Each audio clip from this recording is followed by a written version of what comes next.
Enrique Hill at Andrea Brillantes, posibleng magsama sa isang bagong proyekto. Andrea aalis na sa Batang Quiapo.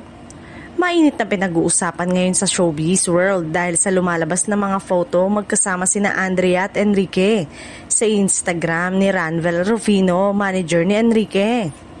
Kasama rin sa photo ang manager ni Andrea na si Shirley Kwan, pati na si Bel Brillantes.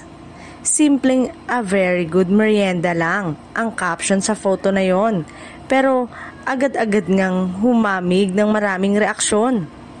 Wala pang kumpirmasyon mula sa kanilang kampo pero maraming netizen ang nag-aabang sa posibleng tambalan ng dalawa na tiyak na magbibigay ng bagong kilig at bagong timpla sa mga manonood.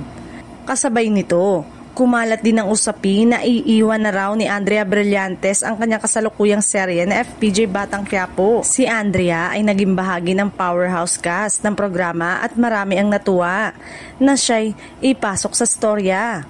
Gayunpaman, may mga haka-haka na siya ay magpo-focus na sa iba't ibang proyekto.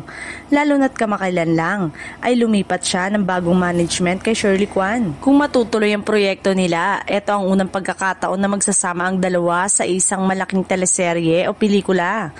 Marami ang naniniwala na isang magandang pagkakataon ito para kay Enrique na muling makita sa primetime matapos ang ilang taong pahinga at para kay Andrea naman na makipagsabayan sa mas season na aktor.